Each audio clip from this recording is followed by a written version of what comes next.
Hi everyone, I'm going to share with you a research article about one thing that can help us during this time of uncertainty and environmental threat that's going on that's freaking people out, getting them nervous, and this crud that it's causing in their body. But before I share that article, I just want you to know that I am not a doctor. I am not claiming anything's going to cure or heal or diagnose anything.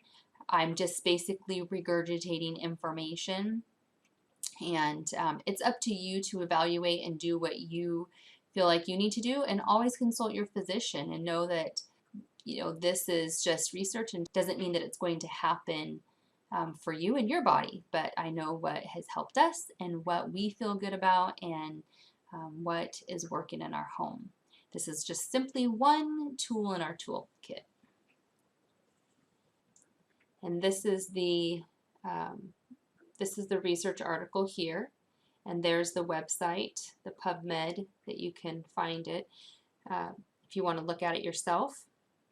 I'm actually going to share with you a PDF of the article because I've made my own notes here. So if you notice here, I'm going to blow this up so you can see it better. This is the title of the article, so you want to look at your screen because I'm not going to read this. And if you notice, as I scroll down here, you can see this in red, this reddish pink. What is going on? One of the things that they're testing in this article, and these are the oils that they are testing. This oil they're testing here is bay leaf. This one's juniper. This one is arborvitae. This one's cypress. This is sage. And this one, there wasn't one that we could be able to get in that one, but the equivalent to that would be oregano for the main component. So as I scroll down here, I would like to highlight this right here. This is the bay leaf, okay? And these are the main constituents that it has in it. So I'm going to go into this a little bit later. But as you'll notice in this orange color that I have here, I've highlighted these oils that they went into, okay? And so here's all of the oils and their constituents. So you'll also find, if we scroll down, each of this is identified in a table that they have, okay? And then the molecular makeup. So as you can see right here, the environmental threat and how these oils affected it. And specifically, okay, so we have this one is the bay leaf, and this bay leaf exhibited an IC50, okay, and an IC50 means a concentration required to inhibit 50% of this environmental threat, okay? So 50% of this environmental threat was stopped by inhibiting the replication of this, which we will find in a little bit here. And how much was actually needed in order to do that? Okay, it says 120 micrograms per mils. Now 120 micrograms is 0.12 mils. So 0.12 mils of this oil against this environmental threat caused 50% of it to be to stop its replication. Now that is 120 micrograms is going to be is 0.12 mils, and you could read here on the screen. I did the calculations, and 5 drops would be about 0.25 mils of oil. So 5 drops is going to be over the amount that you would need to stop 50% of this replication. And if you can't get basil oil, I have gone through and found other oils that have these major constituents with it, okay? Now, we'll go through these other oils. So we scroll down. Here are the tables. And if we look here, we can see here's where they have identified that IC50, the concentration required to inhibit 50% of that threat growth. Interestingly, we see here, three oils had the highest, exhibited the higher potency to inhibit this threat, and a great margin of safety compared to the positive control. So what are these 3 oils? Okay, that's the bay leaf, the arborvitae, and the juniper. Okay, these oils, what are their major constituents? So we can get arborvitae, we can get juniper, we can't get bay leaf, but are there other oils that could work using these main constituents? Now, earlier in the article, we scrolled down, you could see in orange those oils and their constituents following. So I just brought it down and made a note next to these two. So here we can see the bay leaf and the main constituents. And for the beta-ocimene, it had 21% beta-ocimene. So lavender, bergamot, and neroli, orange, and basil also, you can find that constituent in those oils. And then the next one, the 8-cineal, the eucalyptus. Now in the bay leaf, only 9.43%. So eucalyptus, 55 to 85% of that constituent. Eucalyptus is amazing for opening airways and being able to breathe well. So that's kind of one of the issues that's going on. People in their lungs and not being able to breathe and having gunk in there. So eucalyptus is going to be a great oil, right? Rosemary, 30 to 60%, and also cardamom, 25 to 50%. So rosemary and eucalyptus, I would kind of think of those as ding, ding, ding. Maybe might be good ones for you to get. Alpha pinene, 3.67% in the bay leaf. Now these were major constituents they found in these oils. Well, guess what? Frankincense has 25 to 65% of alpha pinene in it. Cypress, 20 to 65%. Juniper, well, juniper is also one of the ones they just tested, right? We'll see that in a minute. 24 to 55%. Black spruce. So a lot of these tree oils are going to be great. Think of tree, strong, and strength. That's going to be really good for us right now. The Siberian fir, we see rosemary again, alpha pinene. Okay, in the beta pinene, we see the Douglas fir, cumin, and lime.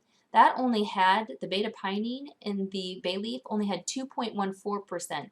So these other substitutes are going to have a higher amount. So blending these oils are going to be fantastic.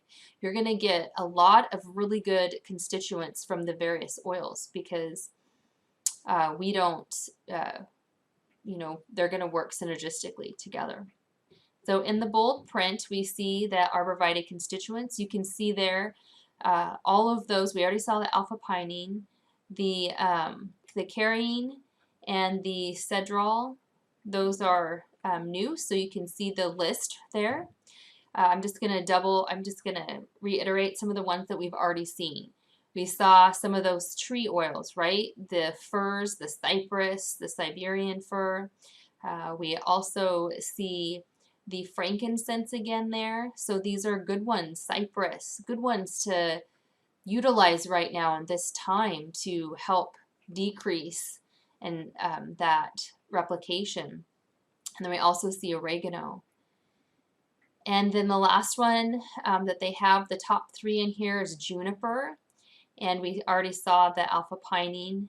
The myrcene, 18.9%. Okay, look at pink pepper. It can have up to 35%.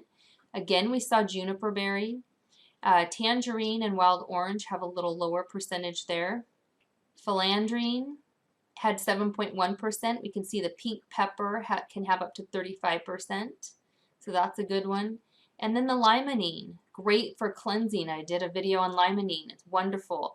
But you can see 80 to 99% is tangerine, grapefruit, wild orange, green mandarin, celery seed, lemon. So mixing some of these citrus with the trees and putting them in diffusers and topically. We'll see in a minute there are quite a few that can be taken internally. But for conclusion here, let's look at this. Look at your screen again. And this syndrome here is an emerging issue, and it's created international anxiety because of its relatively high infectious, rapid, rapid progression and relatively high death rate. Notice that this article was put out in 2008. The fact that no conventional medicine was used for the treatment of this issue was based on evidence that natural products from plants exhibited similar ones, although the mechanism of action of these herbal products is mainly through the inhibition of the replication, okay? So let's find out exactly how this replicates, okay? You can look at this YouTube video yourself. He talks about zinc on this one. Zinc is water soluble, so it's going to be there's lots of tools in the toolkit you can use. Why are essential oils so wonderful is because they're lipid soluble. If you'll notice here, environmental threat has a lipid cell membrane. This is an RNA threat. Okay, so what it does is it incorporates into our cell, and these little markers are red flags for our immune system to fight. Okay, now inside here, what it does is it hijacks the organelles of our cell, and so it takes our ribosomes and it will start replicating here, and it uses this protein to help that process. Now, what the essential oils are doing, what they found, right, since it's lipid soluble, it can come in here and it can stop this replication. It can also come in here and fight it if it's not even incorporated into our cells, right, because of this lipid membrane. Great tool in the toolkit to fight what's going on right now. Here is a website that you can see. This is the FDA on essential oils that can be used internally, but they use essential oils, a lot of research on how they use essential oils to preserve food from bacterial and other environmental threats so the food stays fresher. Kind of interesting. But I'm going to I put this into a PDF so I could highlight it. So I'm going to add just same article.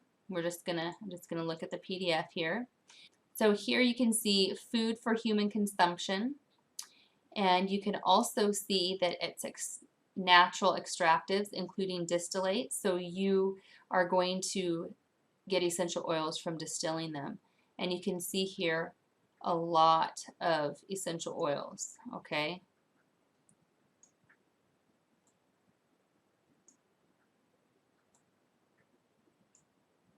A lot of them. Now, a lot of the tree oils you will not be able to use internally, so you'll find that there's not a lot on there for the tree oils.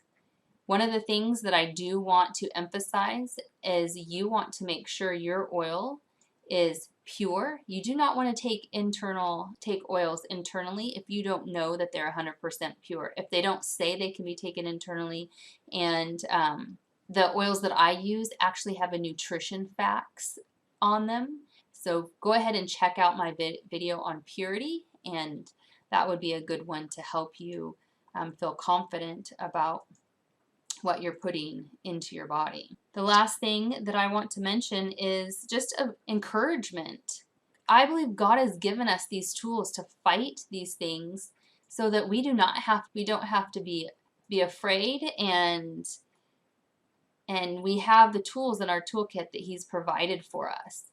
Look at this Exodus 15:26. We can claim this promise and said, if you will diligently hearken to the voice of the Lord thy God, and wilt do that which is right in his sight, and will give ear to his commandments, and keep all his statutes, I will put none of these diseases upon thee, which I have brought upon the Egyptians, for I am the Lord that healeth thee. He wants us to have life. He wants us to have vitality. And he wants us to obey, not because it saves us, but because we love him. So if you don't love him, you can ask him to change your heart. But I encourage you to check out the 10 Commandments, Exodus 20. The other thing that we are told in Scripture is in the midst of the street of it, this is Revelation 22:2, and on either side of the river was there the tree of life, which bare 12 manner of fruits, and yielded her fruit every month. And the leaves of the tree were for the healing of the nations. This is giving us insight that these leaves, these things, these herbs of the earth will give us, help our body to do what it needs to do. These leaves, these herbs, these flowers, when they're distilled, we're getting the potency of them. And it's going to give our body what it needs to do what it's supposed to do itself. So it's really exciting what these can do, and it's really exciting what the research actually says that it can do. So I hope this will give you a little comfort and some tools and ideas that you can do to help you and your family maybe feel better during this time.